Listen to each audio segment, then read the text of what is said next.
ఇడ్లీ రవ్వ నానేసి పెట్టుకోవాలి. మినపప్పు కూడా నానేసి పెట్టి మనం చేసే కన్నా ఒక 5 గంటల ముందు రుబ్బి పెట్టుకోవాలి. ఇట్లా మంచిగా ఇందులో కొంచెం లైట్గా ఉప్పు, మన టేస్ట్కి సరిపడా ఉప్పు కలుపుకోవాలి. దానికోసం ఇట్లా ఉల్లిగడ్డ, పచ్చిమిరపకాయలు, టమాటా, క్యారెట్, కొత్తిమీర, పుదీనా కూడా కోసి పెట్టుకోవాలి. ఇదేమో పల్లీ చట్నీ. పల్లీ చట్నీలో కొంచెం కొబ్బరి, పల్లీలు, కొంచెం పుట్నాలు, కొత్తిమీర, పుదీనా, మిర్చి వేసి ఇట్లా చట్నీ రుబ్బి పెట్టుకోవాలి.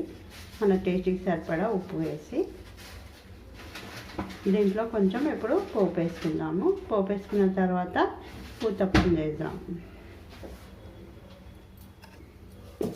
పిండి ఇట్లా ఎంత బాగా మనం కలిపి పెట్టుకుంటే ఊతప్పం అంత బాగా వస్తుంది.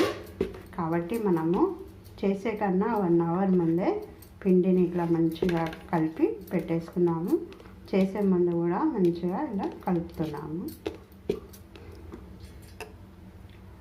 కొంచెం జీలకర్రలు, కొంచెం నూనె మిరపకాయలు వేసి పోపు వేసుకున్నాము.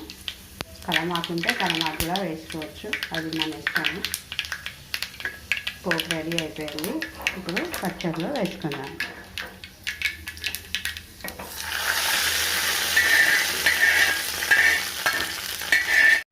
మన పల్లీ చట్నీ కూడా రెడీ అయిపోయింది. పోపు వేసుకున్నాము. చూస్తున్నారు కదా మంచి కలర్ఫుల్గా. ఇప్పుడు ఊతప్పం వేసుకున్నాము. దానికోసం పెనం పెట్టి కొంచెం ఇట్లా నూనె వేసి వేడైనాక ఇప్పుడు కొంచెం మనం పిండి వేసుకొని జాగర వేసుకోవాలి. వేసుకున్నాక మళ్ళీ కొంచెం పిండి వేసుకోవాలి.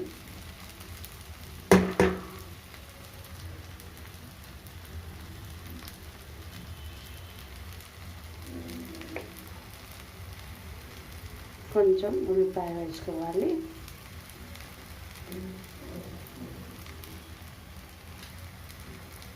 కొత్తిమీర,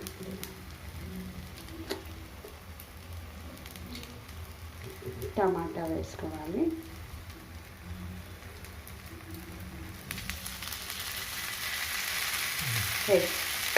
కొత్తిమీర కూడా వేసుకోవాలి. టమాటా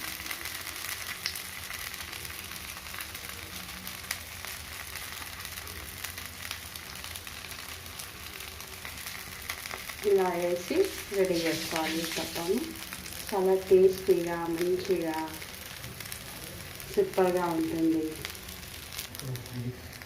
చూస్తున్నారు కదా మన ఊతప్పం ఎంత బాగా మంచిగా బ్రౌన్ కలర్గా మంచిగా వేగిపోయిందో, రెడీ అయిపోయింది. ఇప్పుడు తినడానికి ఈ చల్ల వెదర్లో వేడివేడి ఊతప్పాలు చాలా బాగుంటాయి. మీరు కూడా ఒకసారి ట్రై చేయండి. Thanks for watching.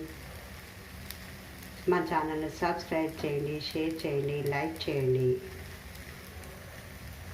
ఇది ఎప్పుడు కానీ సిమ్లోనే పెట్టుకోవాలి. చాలా బాగా అన్నీ మంచిగా ఉడికిపోతాయి.